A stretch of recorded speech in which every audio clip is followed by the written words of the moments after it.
Muy buenas noches, señoras y señores. Muchísimas gracias por acompañarnos un miércoles más en el Toro por los Cuernos. Menudo toro que vamos a coger esta noche. Esta noche vamos a coger un toro que yo he pretendido coger casi desde hace 3 años. Pero por fin está aquí. Lo tenemos entre nosotros, el toro. Para hablar de nada menos que de la planta de gas de Mugardos, de la regasificadora, pues tengo esta noche conmigo a Patricia Naveiras, doctora en Derecho. Hola, Patricia. Hola. Muy buenas noches. Soy Patricia Gabeiras. Perdón, Gabeiras, perdón. Estaba pensando en Gabeiras, pero es estas cosas que me he puesto nerviosa. Gabeiras con G. Gabeiras con G. Perdona, Patricia, pero doctora en Derecho. Sí, doctora en Derecho y abogado en ejercicio. Y bueno, ya nos vas a contar cómo está el panorama de Reganosa. Sí, os contaré un poco cuál es la situación actual de todos los procedimientos, que son muchos, que se iniciaron hace 14 años ya. Llevamos 14 años con este tema en los tribunales que han ido muy lentos, tribunales que a veces han acertado, tribunales que a veces se han equivocado, pero que todavía no han dicho la última palabra. Estamos ahora mismo en el Supremo. Es ya la instancia definitiva, hemos tardado en llegar al Supremo, pero hemos llegado con unas resoluciones importantes que han declarado que Reganosa era ilegal, es ilegal desde el punto de vista urbanístico. El Plan General de Ordenación Municipal, las modificaciones puntuales que se aprobaron en su día en el Ayuntamiento de Mugardos para hacerle un traje a medida a Reganosa fueron ya anuladas, han sido anuladas por el Tribunal Supremo. Y ahora estamos pendientes de que la autorización de construcción y la autorización previa que le dio el Ministerio de Industria, Ministerio de Industria de Economía en su momento, que estaba dirigido por el señor Rato, y que en connivencia totalmente con la Xunta de Galicia, pues le dieron unas autorizaciones que ahora están sujetas a revisión por parte del Tribunal Supremo. Y entonces estamos en esta situación. Bien, es cierto que también hemos tenido una sentencia positiva que decía que la declaración medioambiental que le había hecho la Xunta de Galicia también era nula. O sea, nosotros tenemos ahora muchos temas, muchos campos, pero que todos están en la línea de revisar y de que llegará un momento en que se nos dé la razón. Yo la he presentado como Patricia Gabeiras, pero ahora que ya la he presentado como Patricia Gabeiras, doctora en Derecho, me van a permitir que diga que es la hija del general Gabeiras, sí. Porque él es un personaje de un recuerdo que todo Ferrol, desde luego, recuerda a tu padre. Aparte que, ¿cómo te pareces a él? Sí, bueno. ¿Cómo te pareces a él? Tanto en la facha impresionante del general Gabeiras como lo guapísima que eres, exactamente igual que guapo a él. Muchas gracias. Desde aquí un beso muy fuerte a tu padre, que seguro que nos está escuchando. Sí. Bueno, y tenemos a Carlos Álvarez, doctor ingeniero. Carlos. ¿Qué? ¿Cómo ves el panorama? Tú nos vas a hablar un poco de los incumplimientos de Reganosa, porque creo que Reganosa incumple algunas cosas, muchas. En efecto, bastantes. Hay que recordar a toda la gente que estamos hablando de una instalación que es peligrosa, y ahora veremos los incumplimientos que tiene. Hay uno de los incumplimientos más graves, creo yo, es en lo que afecta a la directiva Seveso. La directiva Seveso trata solo de mitigar los daños en aquellas instalaciones industriales que, aunque sean necesarias y utilicen sustancias peligrosas, no provoquen daños en las personas. ¿Y cómo consigue eso? Pues, por una parte, exige que antes de decidir la ubicación de una instalación de esas, que puede ser muy necesaria, como puede ser una planta de regasificación, una central eléctrica, que se consulte previamente a la población, cosa que en este caso no se hizo. Se le informe exactamente de todos los riesgos a que puede estar sometida y las consecuencias de esos riesgos. Que tampoco se hizo. No, al contrario, aquí hubo toda una información sesgada que decía el gas natural no arde ni explota. Eso es cierto mientras está encerradito en su gas, en su tanque, en estado líquido. Lo mismo que una bombona de gas, mientras está en condiciones de temperatura normales, no tiene ningún riesgo. El riesgo viene cuando, por algún accidente, hay una fuga de ese gas, que se pase a mezclar con el oxígeno del aire, y una vez que alcanza una determinada concentración, y hay algún foco de ignición en todo ese volumen de gas, pues hemos visto la consecuencia que tiene una simple bombona de gas en una vivienda. Si me perdonas, luego sí. Vamos a profundizar en este tema. Bien. Luz Marina, presidenta de la Asociación de Vecinos de MEA. Luz.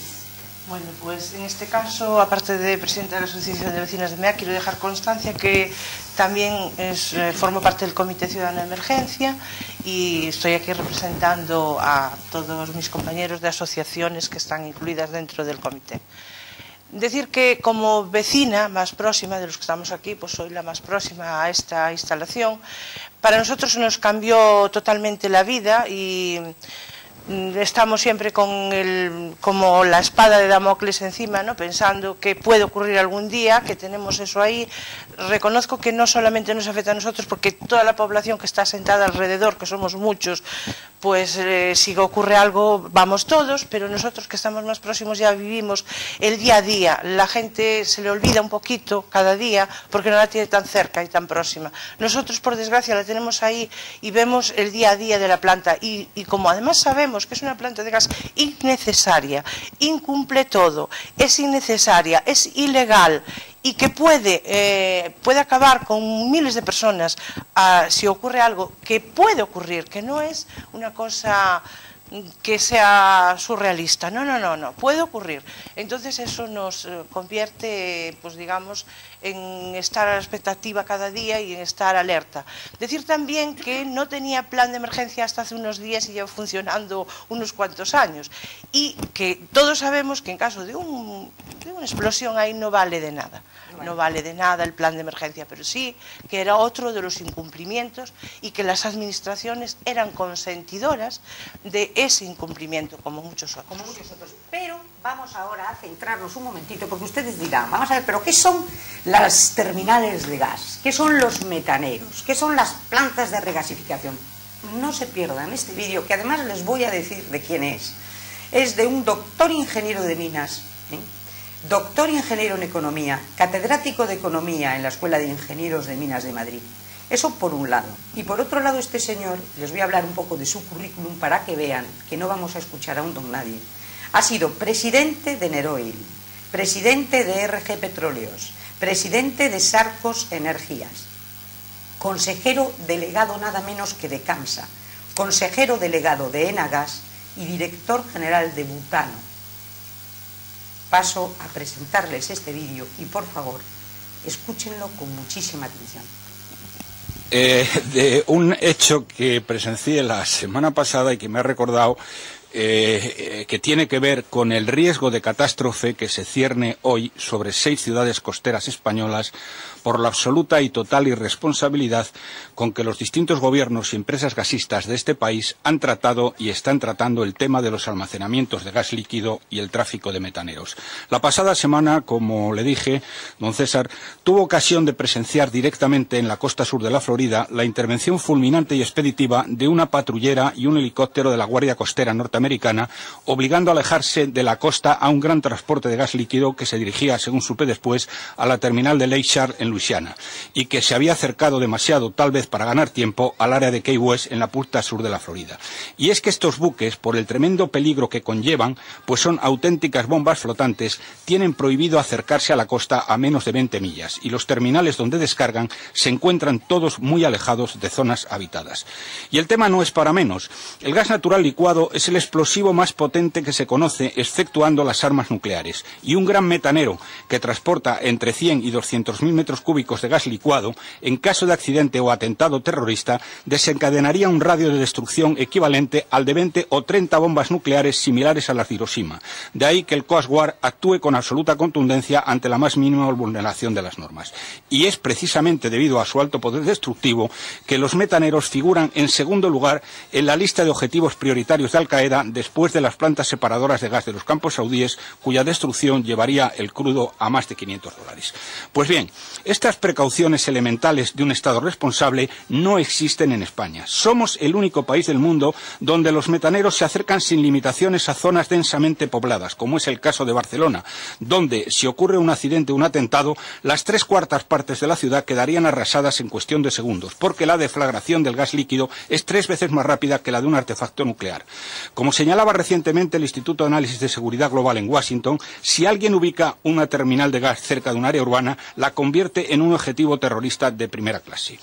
A principios de los 70 fui consejero delegado de Enagas y mi jefe entonces era Rafael del Pino padre, en mi opinión, el mejor empresario español de todo el siglo XX, y que por hacer un favor a su amigo Lope de Letona, a la sazón ministro de Industria, y prestar un servicio a España, se encargó del enorme desafío intelectual y profesional de poner en marcha esta industria a nivel nacional desde un inicio local realizado por otro gran empresario, Pedro Durán Farrell.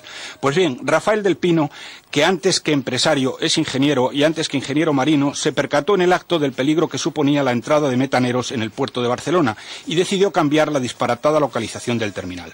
Pero el asesinato de Carrero Blanco y el cambio de gobierno subsiguiente le hicieron dejar el cargo y volver a ocuparse de Ferrovial, su negocio familiar. Desde entonces, no solo nadie ha intentado enmendar el tremendo error de localización, sino que en un proceso de auténtica locura colectiva, el resto de terminales de gas líquido, y en España y más que en toda Europa junta, se han seguido construyendo cerca de zonas densamente pobladas. Pues bien, la situación es muy clara. Los terminales de gas y los metaneros constituyen un peligro letal para las zonas circundantes en un radio de al menos 15 kilómetros. La responsabilidad en la que han incurrido y están incurriendo los políticos y los empresarios que han permitido esta auténtica locura es ilimitada, porque en caso de accidente o atentado estamos hablando de 1 millón de muertos. Y mientras tanto, el peligro se ha incrementado exponencialmente por número, por volumen y por peligro real. Tanto que en el caso de Barcelona, que es el más grave, el terminal de almacenamiento equivale a tener un depósito de cabezas termonucleares al aire libre sin protección especial en el Puerto Franco a poca distancia del centro de la ciudad. Y la pregunta es, ¿pero es que se han vuelto todos locos? Porque aquí estamos hablando de un peligro potencial 1000 veces mayor que el de una central nuclear. ¿Dónde rayos están aquí las asociaciones ecologistas? ¿O es que esto les es menos rentable que hablar del cambio climático o la antinuclear? Solo en un país desinformado y anestesiado como es el nuestro, es concebible este tipo de situaciones que ponen en riesgo cierto las vidas y haciendas de millones de personas sin que la sociedad se movilice masivamente frente a ello. Bueno, pues ya lo han oído ustedes. Solo en un país anestesiado, dormido, estaban hablando de Barcelona como la planta. En aquel entonces el profesor Centeno hacía alusión a Barcelona. Todavía no se había construido la planta de gas de Mugardos, fijaros. Si él hablaba de Barcelona, con la protección que tiene Barcelona de la montaña de Montjuïc y todo lo que me habéis hablado, entonces, ¿qué diría en este momento de Ferrol? Bien, en el caso de Ferrol, ya había comentado antes que sobre la directiva Seveso. Hay una parte muy importante que habla de la ordenación del territorio.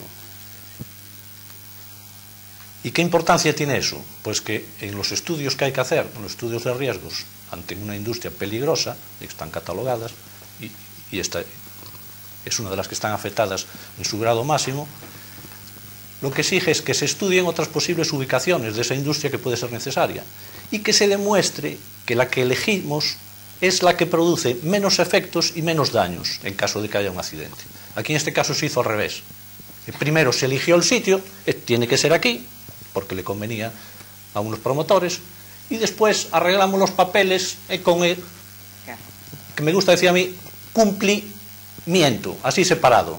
Aparentemente cumplo y estoy mintiendo a la vez en todos o en muchos de los informes que se han presentado, que están firmados en parte por políticos, pero en muchos casos por técnicos, que son, a mi entender, una vergüenza para la profesión.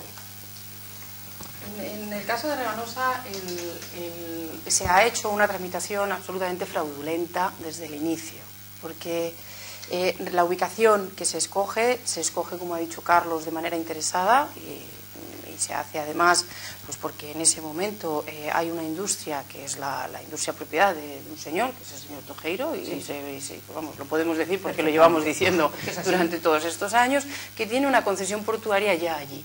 Y entonces él ve el chollo y dice, uy, yo voy aquí a promover en connivencia con la Xunta de Galicia una planta de gas. A la Xunta de Galicia le viene muy bien porque dice que va a haber autonomía energética en Galicia y que eso le va a dar una posición pues, de independencia frente al resto del Estado, cosa que tampoco es cierta porque, como veremos, la planta es absolutamente ineficiente e innecesaria. Y entonces el señor Tojeiro pues maneja el interés político y su interés empresarial. Y entonces esa es la razón por la que se escoge esta ubicación. Ubicación que es absolutamente inidónea. ¿Por qué no es idónea esta ubicación? Pues porque es una salvajada auténtica. Está rodeada de una población que es la población de Mea, tiene enfrente un arsenal militar y además tiene unas condiciones de navegabilidad, que eso es un agravante frente a otras plantas de gas en el resto del territorio español, que impide que los buques metaneros puedan salir por sus propios medios a alta mar en caso de emergencia, porque por las características de navegabilidad de la ría, los buques tienen que salir acompañados de remolcadores y además, aún en determinadas circunstancias, la baja mar les impide que el buque salga. O sea, se queda encerrado como en una ratonera. Totalmente, porque esto es un lago. Esto es un lago, entonces se queda encerrado de tal manera que se te queda un buque en medio de la ría que puede estar cargado con los depósitos, todo rodeado de un arsenal militar de Ferrol, de Mea, y todo esto encerrado dentro de la ría de Ferrol. Es de sentido común, no hace falta acudir a la normativa para saber que esa no es una ubicación idónea para la planta de gas. Pero aún así se construye, como se dijo en su día por parte de algún consejero de la Xunta de Galicia, pese a quien pese, se va a hacer esta regasificadora aquí. Y así se hizo. Entonces, la regasificadora no cumple la norma de ordenación del territorio, porque no puede haber una planta, una instalación de gas tan peligrosa dentro de un municipio, no cumplía la normativa de navegabilidad exigible a los buques metaneros que se aproximan a las plantas de gas, porque no tiene condiciones de independencia ese buque ni de aislamiento, y no cumplía tampoco una condición que tenía que cumplir las plantas de gas para poder ser autorizadas, que era una viabilidad económica financiera. También se manipularon los datos y las cifras de la producción de esa planta de gas y de las necesidades de Galicia para justificar que esa planta era necesaria y que desde Madrid le diesen la autorización. Por lo tanto, ni aislamiento, ni condiciones de seguridad, ni normativa medioambiental, ni viabilidad económico-financiera. Era un auténtico fraude. Y otra cosa que incumple, confirmado en el programa anterior por el entonces almirante del Arsenal, almirante Fernández, estaba él al frente del Arsenal, es la normativa mínima de seguridad de la instalación de esta planta al lado, a 800 metros del Arsenal militar. Con lo cual, él se reafirmó aquí que se había mandado un informe por parte de la Armada diciendo ese incumplimiento de 800 metros, porque tienen que estar como mínimo a 2000 metros de las instalaciones del Arsenal, y se le dijo que ese informe estaba en el cajón del ministro Federico Trillo, a la sazón, ministro de Defensa. Entonces, que daba exactamente igual. Por lo tanto, parece que también incumple el propio Estado para hacerle el favor a Fraga en ese momento. No, obviamente la autorización de construcción en aquel momento se le da a pesar de todos los incumplimientos. La autorización de construcción es un permiso, una planta de gas necesita el permiso de quién. Necesita el permiso de la autoridad portuaria, necesita el permiso del ayuntamiento en el que se ubique, porque necesita estar recogido dentro del Plan General de Ordenación Municipal, y necesita una autorización específica de construcción del Ministerio de Industria, que es entonces la Economía e Industria, que es el competente. Y paralela a la autorización del Ministerio de Industria, una declaración de efectos ambientales que dicta el Ministerio de Medio Ambiente. Estos son los 4 permisos que se necesitan para llegar a construir la planta.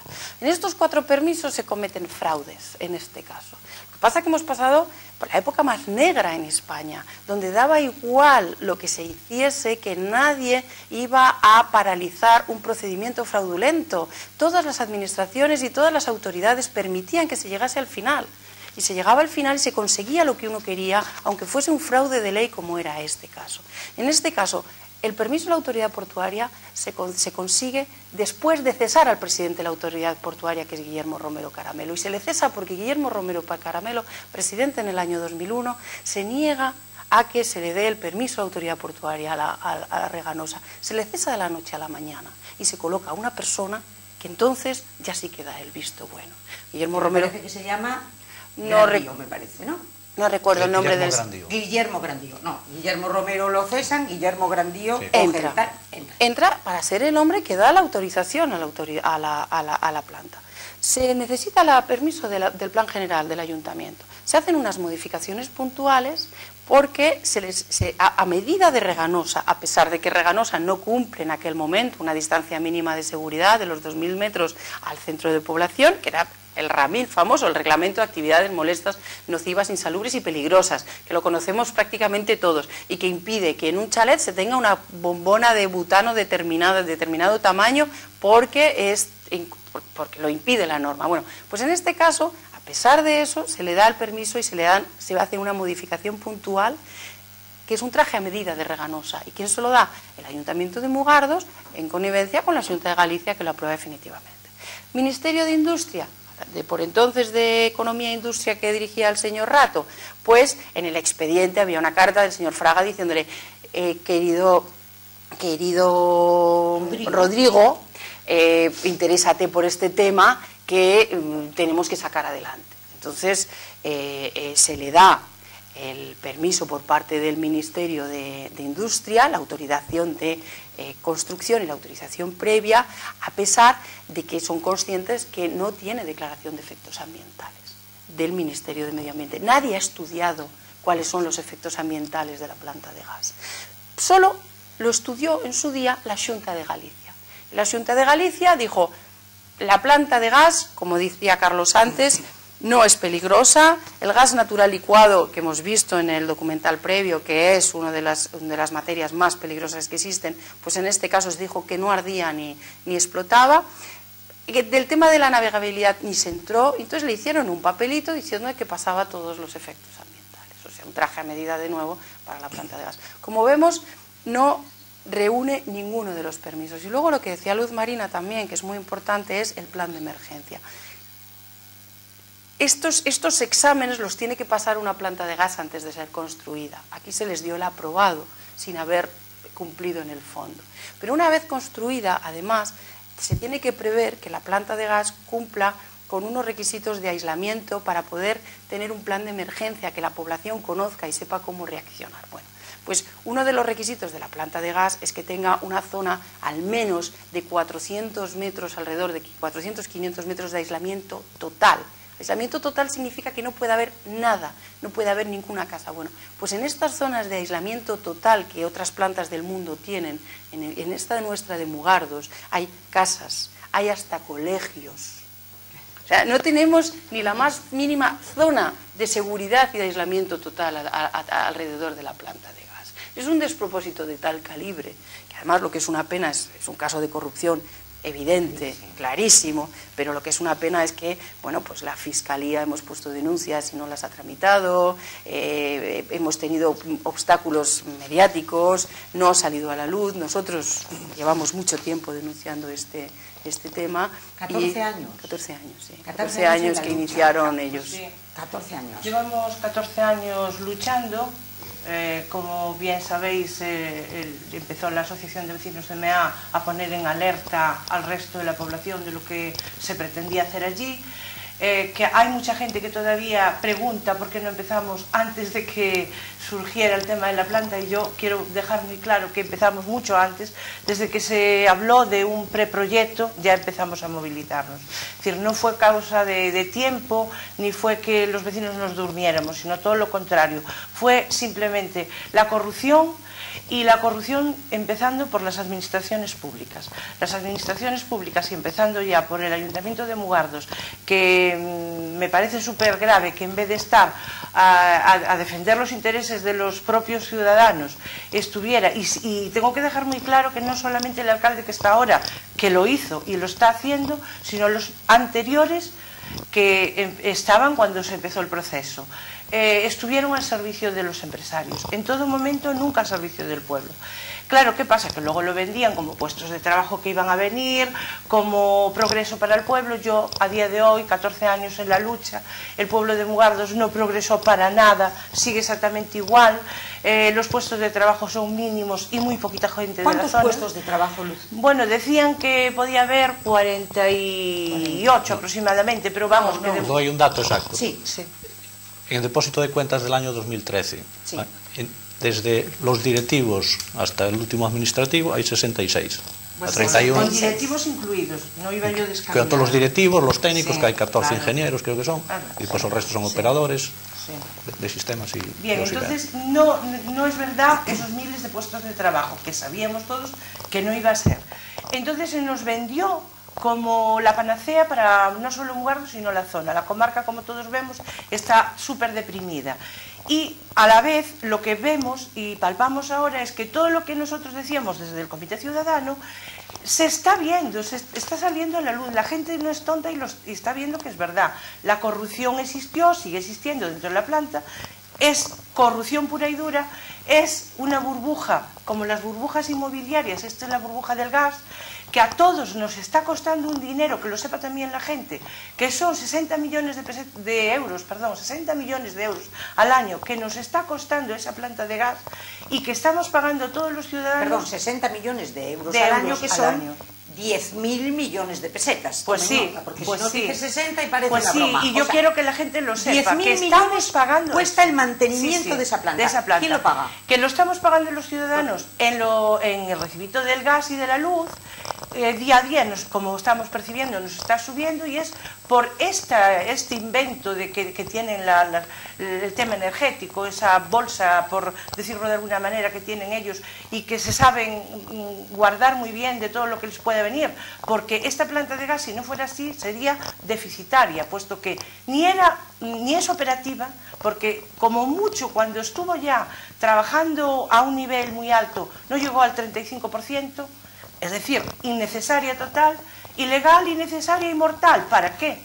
¿Para qué? Pues entonces teníamos razón, y nosotros habíamos escribimos un libro que se llama Muros de Silencio. Libro que yo he perdido, porque os agradecería que alguien, por favor, ya lo estaba buscando y haciendo visajes, pero creo yo tengo por ahí un libro que está allí, que seguramente, y me encantaría que me lo acercarais. Bueno, pues el libro se llama Muros del Silencio. Y pues lo escribimos desde las asociaciones, en este caso lo editó Foucault-Bouchian, la asociación Foucault-Bouchian, es un reflejo del movimiento. Lo tenías tú. Señores, estaba sentada encima del libro. Aquí está, estábamos buscándolo desesperados todos en los muros. Donde ya se había denunciado en el 2007 toda la corrupción, la corruptela toda que había sobre esta planta de gas, decir que es muy fácil de ver la corrupción que había, entre otras cosas porque el señor Méndez, que sigue estando ahí, es un corrupto que estaba formando parte también del accionariado cuando era presidente de la Caja de Ahorros de Galicia, Caixa Galicia. Era entonces de la Caixa Galicia y ahora forma parte del Consejo de Administración de esta planta, en connivencia con la gente de Feijóo, que también está ahí. Hablas de José Luis Méndez. José Luis Méndez, exdirector de Caixa Galicia. Que hizo crack en la Caixa Galicia y se llevó 15 millones de pesetas según los medios. De euros. De euros. 15 millones de euros en su bolsillo, en su bolsillo de indemnización, y ahora cobra, según los medios, 120 a 120.000 al año. Es decir, que aún encima de que nos defraudó a todos anteriormente, ahora forma parte de esta corruptela y lleva un dinero de nuestros bolsillos también otra vez para Pero es que a mayores, me perdonáis un segundo, a mayores es que hay dos cosas que yo veo increíbles. Se ha vendido también la famosa autovía que decían Puentes Mugardos, o la autovía a Mugardos. Esa autovía es mentira, no es a Mugardos. Esa autovía muere en Reganosa. Se ha hecho específicamente para la planta. Bueno, y además que incumple toda la normativa de carreteras, porque en teoría una autovía que vaya a un puerto del Estado, como es la terminal de Punta Promontoiro, tendría que haber sido competencia estatal, y sin embargo también la Xunta, porque le interesaba en aquel momento favorecer la planta de gas y favorecer a Tojeiro, acomete esa famosa autovía, que no es una autovía, que es un camino, vamos, es una carretera de doble sentido, pero ese camino directo se lo construye la Xunta de Galicia con el dinero también, con el erario dinero de todos los gallegos, se lo construye a Reganosa. Pero quizá conviene pararnos un minuto. Bueno, después Carlos yo creo que también puede decir cuál es la utilización real que se está teniendo. Sí, que es importante.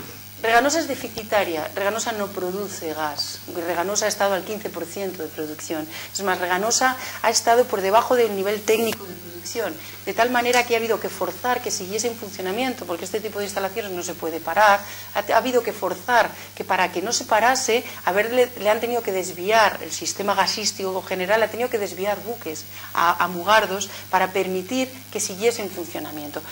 Tiene un déficit real de producción absoluto, salvaje, continuado desde que se le da la autorización de construcción en el año 2007. Nunca ha sido una planta que haya sido eficiente. Por supuesto, no es un gas que necesitase Galicia, que eso es lo que se le vendieron a los gallegos. Pero entonces dices, ¿cómo puede ser que una planta que es ineficiente, que no produce, le interese a unos socios? ¿Por qué? Bueno, porque en este país somos capaces de corromperlo todo. Y un sistema energético que en principio se concibe como un sistema eficiente y que tenía su lógica, que es, vamos a permitir que todo el territorio español tenga instalaciones energéticas que puedan satisfacer la demanda, para que haya promotores que quieran acometer esas instalaciones, vamos a hacer un sistema de retribución que no dependa de la producción, porque entonces todos querrían estar en Barcelona, en Madrid o en el País Vasco, que es donde hay más densidad de población, sino que vamos a hacer que todos participen de manera común de la producción de todos, para que haya promotores que quieran estar en Galicia, en Valencia o en Huelva. Entonces, eso que en principio es un sistema que se llama de competencia regulada y que tiene su lógica, porque así permites que haya una redistribución de todas las instalaciones energéticas en todo el territorio español y que haya un equilibrio, nosotros, ¿cómo se retribuye todas esas instalaciones? Pues toda la producción, todo lo que se ingresa, el 15% de Mugardos y el 90% de Barcelona, se mete en una bolsa común. Y lo que se le da a los accionistas y lo que se le da a cada instalación es una parte proporcional a la inversión que han hecho. De tal manera que el señor Tojeiro y los promotores de Reganosa, por mucho que produjesen el 15%, ellos sabían que iban a tener una retribución fija de lo que han invertido más el 5% del Euribor. Con lo cual, a todos nos encantaría tener nuestros ingresos retribuidos de manera garantizada con un 5%. Entonces, esa es la razón por la que ellos saben y dicen, hombre, ¿cuál es el chollo en este país ahora? Tener una instalación energética. ¿Por qué? Porque yo lo voy a invertir y voy a tener un plazo fijo, voy a tener una retribución garantizada. Me da igual que no produzca nada, me da igual que sea deficitaria, porque yo al que voy a defraudar es al sistema. Es lo que hace que haya promotores privados que le digan a las administraciones públicas, oye, autorízame esta planta. Y por eso en España se produce una absoluta inflación de instalaciones energéticas, que tenemos más energía instalada que en ninguna parte de Europa. ¿Por qué? Porque todos esos promotores tienen su retribución garantizada. ¿Y qué ocurre? Que ahora tenemos un exceso de instalaciones que tenemos que pagar, que es la que nos está encareciendo nuestros recibos de la luz. Y la luz y la energía están carísima en España precisamente porque tenemos que estar retribuyendo a todas estas instalaciones fraudulentas que se construyen en España en los últimos 10 años y que solo benefician a aquellos empresarios que han invertido el dinero y que iban de la mano de los políticos de turno que les iban dando las autorizaciones necesarias. Porque no era necesaria una planta de gas. Nosotros tenemos 7 plantas de gas. ¿Cuántas tenemos, Carlos, en España? ¿7 u 8 ya? No, 7. Bueno, pues tenemos 7 plantas de gas. Es que tenemos más que en toda Europa, que se decía en el documental. ¿Por qué? No porque consumamos más energía, porque menudo chollo para el accionista. Pero en este caso no solo es un chollo para el accionista que tiene una instalación energética, porque dices, bueno, si la pusiesen puesto en el puerto exterior hubiese sido el mismo chollo para el accionista. Pero aquí se añade un chollo más, que es el que tenía la concesión portuaria en Punta Promoitoiro, que entrega la concesión portuaria y le dan el 10% de la planta de gas, que es el señor Tojeiro. Y que además los terrenos que colindan se los vende a la planta de gas por 20 millones de euros. Con lo cual, ese es el segundo chollo que tiene. Y por lo que la planta de gas no solo se construye para conseguir una retribución fija, como cualquier otra instalación energética fraudulenta de España, sino que además en este caso no se podía hacer en cualquier sitio, se tenía que hacer en Punta Promontoiro, para que el señor Tojeiro se llevase su trozo de tarta. Bueno, esta es la razón. ¿Más claro? Hay que decir también que en Punta Promontoiro había un castro y había todo lo que pertenecía a patrimonio estaba incluso reconocido y catalogado. Se destruye todo no importa el Castro, no importa nada de lo que había allí, siempre en beneficio de esos promotores. Forma parte de la corruptela, puesto que nos quedamos sin nuestro propio patrimonio para que tengan el beneficio 4 personas que, como bien decía Patricia, se están llevando el dinero. Y una cosa que antes de pasar al técnico me gustaría dejar muy claro, porque la gente de a pie lo va a entender mejor o más clarito, es que esa planta de gas, lo peligrosa que es, lo vamos a definir diciendo que sería equivalente a 12 millones de bombonas de butano. Los 150.000 toneladas que hay ahí de gas sería equivalente a 12 millones de bombonas de butano del que utilizamos en casa diario, y todos sabemos lo que puede hacer una bombona. Por lo tanto, 12 millones de bombonas sería lo que hay ahí en esa instalación, y a 100 metros de las casas de Meá, donde yo vivo, a 100 metros de esas casas, y a 800 de un arsenal militar y de un arsenal y de las instalaciones de Bazán y también del centro de Mugardos. Es decir, que la población está asentada todo alrededor, o mejor dicho, se metió dentro de un asentamiento de población, porque nosotros estábamos ahí, fue la instalación la que vino posterior. Y todo eso no importó a nadie, ni siquiera a las administraciones que tienen que velar por los vecinos.